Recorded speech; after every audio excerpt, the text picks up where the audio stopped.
ওই কিয়ামতের দিন আপনার বন্ধু আপনার সব থেকে বেশি শত্রু হবে। কোন বন্ধু? কোন বন্ধু? যেগুলা নামাজ পড়তে এগুলা নেই, এইগুলা না, যেগুলা দেখবেন বিভিন্ন ধরনের বাউটামি করে, ঘোরাঘুরি করে, বিভিন্ন সিগারেট খায়, বিভিন্ন ধরনের মাদকা আসক্ত হয়ে গেছে, ওইগুলা একে অপরের সব থেকে বড় শত্রু হবে। বন্ধু যদিও পিছনে 12 ঘন্টা ঘুরাইছেন, বন্ধুর পিছনে যদি 14 ঘন্টা সময় দিয়েছেন, ওই বন্ধু ওই সময় 1 মিনিটও আপনাকে সময় দিবে না, ঠিক কিনা?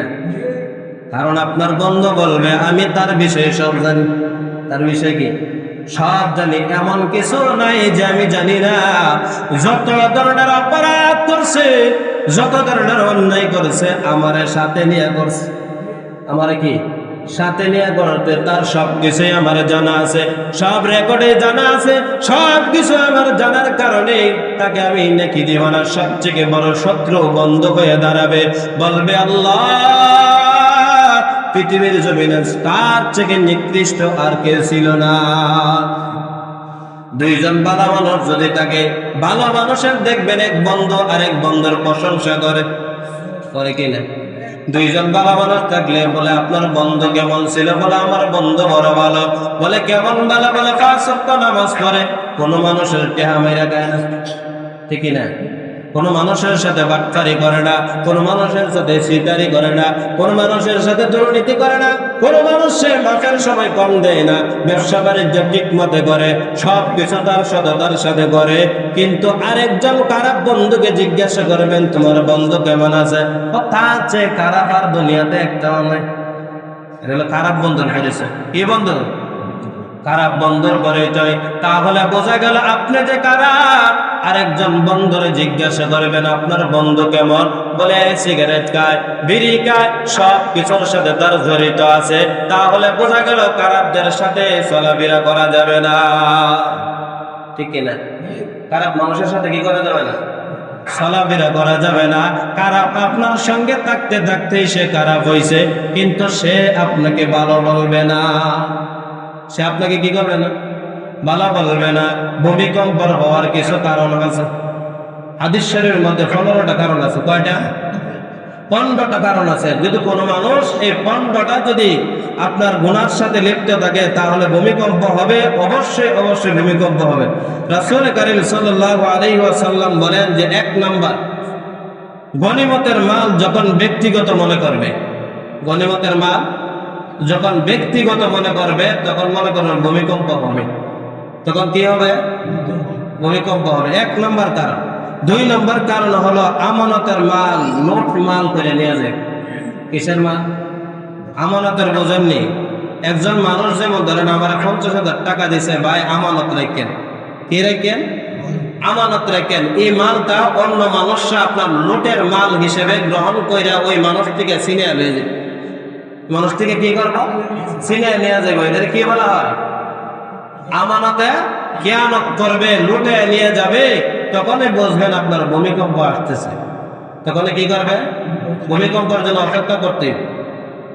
3 নম্বর, রাসূল কারীম সাল্লাল্লাহু আলাইহি ওয়াসাল্লাম বলেন যখন যাকাতের টাকা দেওয়া জরিমানা মনে করবো। কিসের টাকা? অনেকে আছে জাকাতের, আল্লাহ আমার ধন সম্পদ দিছে, আমার জাকাত কি? এটা তো আমার লাগে আল্লাহ জরিমানা মনে করতেছে। জরিমানা ফলাইছে, আমি জরিমানা দিব, এরকম চিন্তা ভাবনার লোক নাই? হ্যাঁ, জরিমানা মনে করে। কিন্তু ওই সময় মনে করবেন যাকাতের মাল দিতে যখন আপনি জরিমানা মনে করবেন, তখন থেকে আপনি ভূমিকম্পের জন্য অপেক্ষা করবেন। কিসের জন্য? ভূমিকম্পের জন্য। 4 নম্বর, পুরুষরা তাদের স্ত্রীর আনুগত্য করবে। পুরুষরা আনুগত্য বোঝেননি? মানে মহিলার কথা উঠবে আর বইল। মহিলার কথা কি?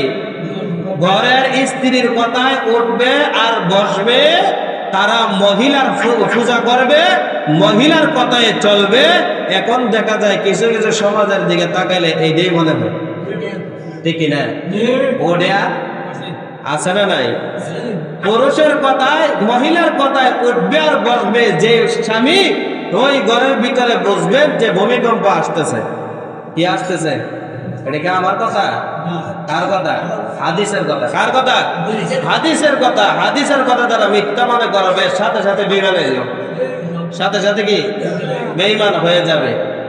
দেখেন অনেকে আছে বড় কথা শুনলে মা বাবারে বাদ দেয় না, আছে না? না, এটার লোকে মিলছে নি? হ্যাঁ, তাইলে এইটি করা যেত না, এটি কি করা যেত না?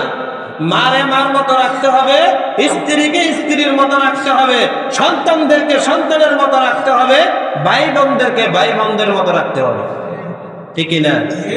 স্ত্রীর ভাই কি মা আলাদা করা যাবে? এটা কোনো মুসলমানের কাজ নয়, মুসলমানের কালচার নয়। মুসলমান আল্লাহ পাক রব্বুল আলামিন বলছেন কোরআনের আয়াতের মধ্যে যে তোমরা আল্লাহর ইবাদতের পরে মা বাবার খেদমত করো। কার খেদমত? বাবার খেদমত করতে। 5 নম্বর ভূমিকম্পের কারণ মা বাবার প্রতি অবাধ্য হবে। কি হবে? এই যে অবাধ্য মানে মা বাবার কথা শুনতো না। যদি অনেক মা বাবা আছে, বাবা তুমি পশ্চিম দিয়া যায় না, আরো বেশি যায়, আছে না? নাই? বাবা বিড়ি সিগারেটের কাছে যায় না, বিড়ি সিগারেট হলো জাহান্নামের খাদ্য।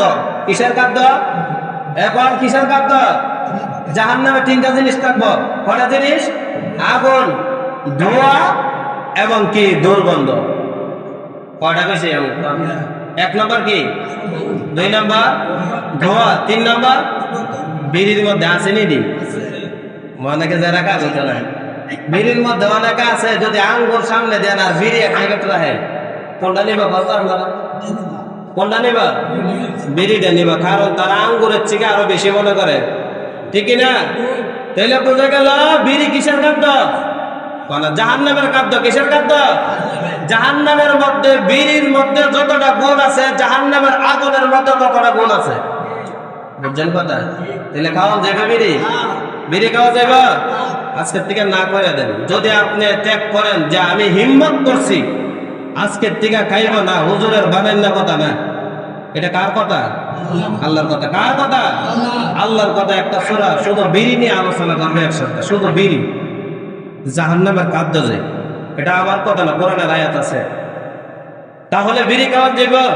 আজকের থেকে না করেন, নিজের মনে না করেন যে আজকের থেকে এই জুম্মার মসজিদ থেকে বলছি, আজকের থেকে যে জবান দিয়া আমি সুবহানাল্লাহ বলি, যে জবান দিয়া আলহামদুলিল্লাহ বলি, যে জবান দিয়া আমি সবসময় আল্লাহর জিকির করি, নামাজ পড়ি, তাসবিহ তাহলিল করি, এই জবান দিয়ে আবার বিড়ি খাই কিভাবে? এই জবান দিয়ে আবার সিগারেট খাই কিভাবে? এগুলা খাওয়া যাবে? জবান দিয়া, যে জবান দিয়ে আমরা সুবহানাল্লাহ করি, এই জবান দিয়ে যদি বিড়ি খাই, সুবহানাল্লাহর সাথে দোয়া বাড়িব নি? বন্ধ বাড়িব নি? অনেক যেটি বিড়ি কোর আছে দেখেন, বেশিরভাগ যখন আপনার সেজদা যা, আরেকজন যারা বিড়ি খায় না দেখেন সেজদা দিতে পারে না এই গন্ধের কারণে, ঠিক না? তাইলে দুর্গন্ধ থেকে বাঁচতে হলে রাসূল সবসময় মেসওয়াক করতো, আর এরা সবসময় বিড়ি খায়, ঠিক না? ঘুম থেকে উঠতে দেখা বিড়ির একটা বিচারে, আছে না? নাই? এটা বন্ধ করতে হবে তো। এটা মুসলমানের খাদ্য, মুসলমানের খাদ্য, মুসলমানের খাদ্য না। আল্লাহ যেন আমাদের সবাইকে বোঝার মতো তৌফিক দান করে। 6 নম্বর হলো বন্ধুদের সঙ্গে সৎ আচরণ করবে। কাদের সাথে? বন্ধুর সাথে সৎ আচরণ করবে, কিন্তু মা বাবার সঙ্গে অসৎ আচরণ করবে। এরকম এখন হইতেছে নি সমাজে? বন্ধুদের সাথে দেখেন গলা গলে কি ভদ্র ভাষা, বাহিরে মনে করেন যে এর থেকে স্মার্ট ছেলে, ভদ্র ছেলে আর কেউ নাই, কিন্তু ঘরের ভিতরে গেলে দেখবেন আপনার গাতেরা যেগুলো আছে দেখেন বেশিরভাগ খারাপ মনে করে, সমাজের সবথেকে খারাপ আচরণ করে মা বাবার সাথে, আছে না? সমাজের দিকে তাকায় দেখেন ভূমিকম্প কেন হয়, এই কারণের ভিতরে একটা আছে বন্ধুদের সাথে ভালো আচরণ করবো, ভদ্রতা দেখাইব, ঘরের ভিতরে গিয়া কেটকিজি মিজাজ দিয়ে গড় কথা কইল, আসলে এগুলা বন্ধ করতে হবে তো। ভূমিকম্পের জন্য কারা দায়? নিজেরা। ভূমিকম্পের জন্য কারা দায়? আল্লাহ এমনি এমনি গজব দেয় নাই। জাহানাল কাসাতু ফিল বাররি ওয়াল বাহরি বিমা কাসাবাত আইদিন নাস। আল্লাহ পাক রব্বুল আলামিন বললেন ভূমিকম্প স্থলে এবং জলে, পানির মধ্যে এবং শুকনার মধ্যে যত ধরনের গজব আছে তোমাদের 2 হাতের কামাই। কয় হাতের? কইতেছে কে? তাইলে আমরা কই আল্লাহ ভূমিকম্প দেয় কেন? এটা তো চিন্তা করি না। দেয় তো আমাদের কারণে। দেয় কার কারণে?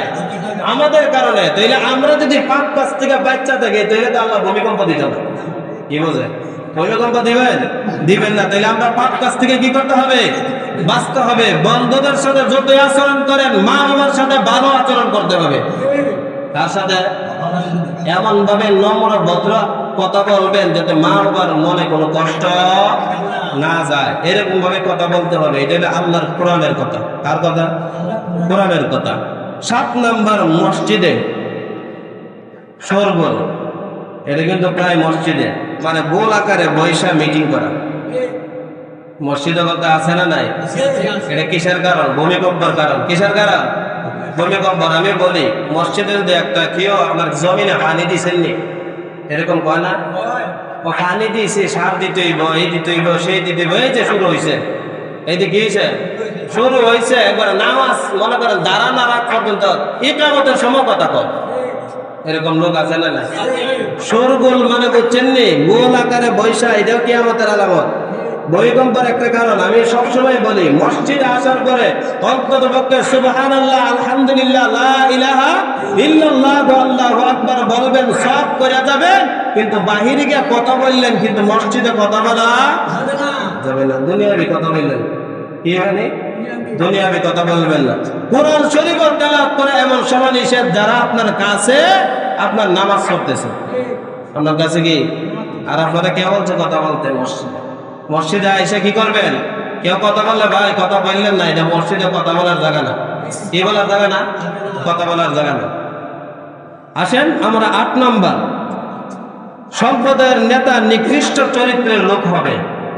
সমাজের নেতা যারা হবে, সমাজের কি দায়িত্ব যারা পালন করবে, সমাজের সবচেয়ে নিকৃষ্ট যারা, যাদেরকে আপনার দায়িত্ব দিবেন, তাহলে বুঝবেন ভূমিকম্প আইতেছে। কি আইতেছে? সবাই খেয়াল করেন, কি আইতেছে? কোন মানুষের দায়িত্ব দিলে? বুঝলেন না কথা? নিকৃষ্ট মানুষকে। কি মানুষকে? নিকৃষ্ট। কারা, জিনা, ব্যভিচার, অন্যায়, অত্যাচার, যত ধরনের সাদাবাজ আছে সবগুলাকে, ওইগুলাকে যদি দায়িত্ব দেন আর আমানতদারের খেয়ানত করে ওইগুলাকে দায়িত্ব দিলে আপনি ভূমিকম্পের জন্য অপেক্ষা করতে হবে। বেশিরভাগ সমাজে এরকম আছে না নাই? যারাই বেশিরভাগ দেখবেন চেয়ারও বসে রয়েছে, বেশিরভাগই গন্ডগোল। বেশিরভাগ কি গন্ডগোল। তাদেরকে যদি আপনার ওই চেয়ার থেকে সরাইয়া ভালো মানুষকে বসাইতে পারেন, তাহলে বুঝবেন দেশে কোনো ভূমিকম্প আসবে না। কি করবে না? ভূমিকম্পের জন্য কারা দায়? ভালো মানুষ দায়। কারণ আপনি তাদেরকে খারাপ করে বসান কেন? ওই জায়গার মধ্যে বসান কেন? আমরা ওই ভূমিকম্প টাইন না আনি। আমরা কি করি? টাইন না। 9 নাম্বার, সবাই খেয়াল করেন, 9 নাম্বার, সম্মানী ব্যক্তিকে মিথ্যা অপবাদ দিবে। কি ব্যক্তিকে? দেখেন সমাজের দিকে তাকায় দেখেন, যে জিনিস সম্মানী ব্যক্তি হোক আর ভালো ব্যক্তি হোক, ওই ব্যক্তি এদের দ্বারে কাছেও নাই, কিন্তু মিথ্যা অপবাদ দেয় নাই। কি অপবাদ দেয়? এমন এমন কিছু অপবাদ দেয় এই ব্যক্তি জানেও না, এই ব্যক্তি জানেও না।